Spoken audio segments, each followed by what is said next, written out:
సిద్దిపేట జిల్లా దుబ్బాక బస్టాండ్ సమీపంలో ఎస్సీ వర్గీకరణ అనుకూలంగా ప్రభుత్వం అసెంబ్లీలో తీర్మానం పెట్టడాన్ని తప్పిపడుతూ నిరసన చేపట్టారు. ఈ నిరసనను మాల మహానాడు తెలంగాణ పొలిటీ బ్యూరో సభ్యులు ర్యాకం శ్రీరాములు ఆధ్వర్యంలో నిర్వహించారు. అన్నాదమ్ముల్లో ఉండే మాలమాదికలను రాజకీయ నాయకులు వారి రాజకీయ లబ్ధి కొరకు ఎస్సీ వర్గీకరణ పేరుతో మోసం చేస్తున్నారని శ్రీరాములు అన్నారు.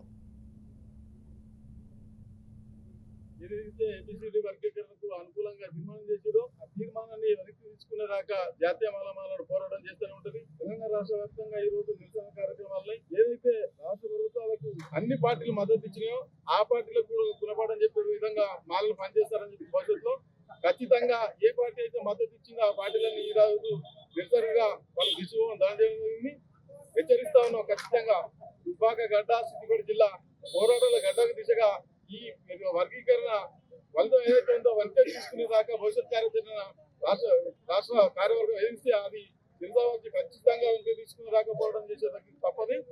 బాబాసాహెబ్ మాకు ఒకటే నేర్పిండు, ఏంటంటే మా తల్లిదండ్రులు స్కూల్కు పోయి వర్గీకరణకు అనుకూలంగా నిన్నటి రోజు తెలంగాణ రాష్ట్ర ప్రభుత్వం ఆమోదపరిచి వర్గీకరణ అనుకూలంగా వారికి తీర్మానం చేయడం చాలా బాధాకరమైన విషయం. ఈ రాష్ట్రంలో 2010 సంవత్సరంలో సర్వే చేసినప్పుడు ఎంతమంది మాలలు ఉన్నారో ఇప్పుడు 2025లో చేసిన సర్వేలో కూడా అంతే మంది మాలలు ఉన్నారని చెప్పేసి వాళ్ళు కుల జనగణన చేయడం జరిగింది.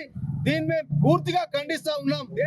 భారతదేశంలో రాజ్యాంగం ప్రకారం భారత రాజ్యాంగంలో బాబాసాహెబ్ డాక్టర్ బిఆర్ అంబేద్కర్ రాసిన దాని ప్రకారం మాల మాదిగలు